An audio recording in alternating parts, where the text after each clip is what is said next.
Singapore's real estate professionals are earning less than their peers in Vietnam and Hong Kong, with median annual pay stuck at $88,000.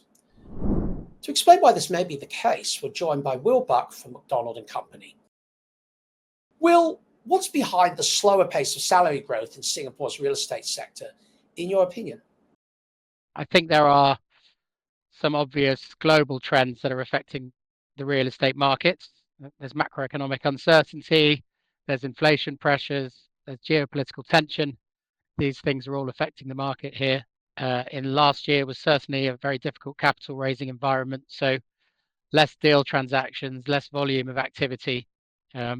Interest rates always an issue in the real estate markets and causing issues with pricing, disconnect between buyers and sellers. So the less activity, the less busy the markets are, this affects salaries in the region for sure. What are the risks of prolonged wage stagnation?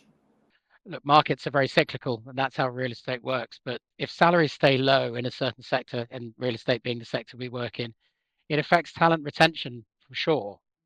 People staying at their current organizations, it's hard to attract and retain talent if wages don't keep up with inflation and living costs. So that is certainly, in the longer term, can be an issue to retain talent. And then secondly, a lack of quality candidates coming into the sector, both at a junior level. Graduates and junior people coming into the industry might not be as attracted if wages are lower than other sectors.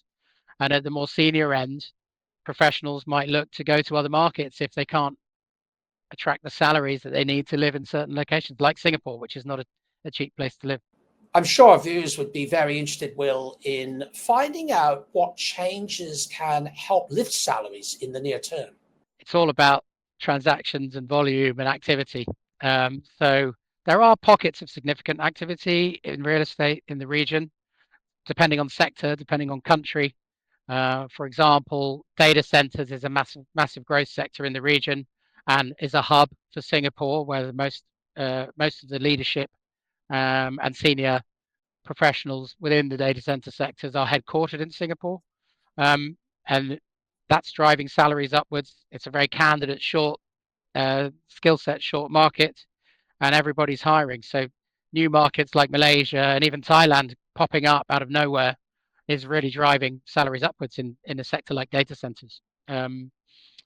Using other broader markets, Japan. That's a huge investor interest from global investors and local and regional investors in the Japan market, and things are strong there. Again, candidates short, very difficult to find the right skill sets in Japan. So there are pockets of activity. In terms of changing and uplifting salaries broadly, it's about capital flows. It's about whether economic conditions pick up and whether transactions start to happen in the region, really. If that happens, wages tend to follow. Thank you very much for your time, Will. Great to talk to you. Pleasure. Thank you very much for your time. Once again, our guest was Will Buck, Managing Director for Asia Pacific at Macdonald Company. For more news, please visit sbr.com.sg.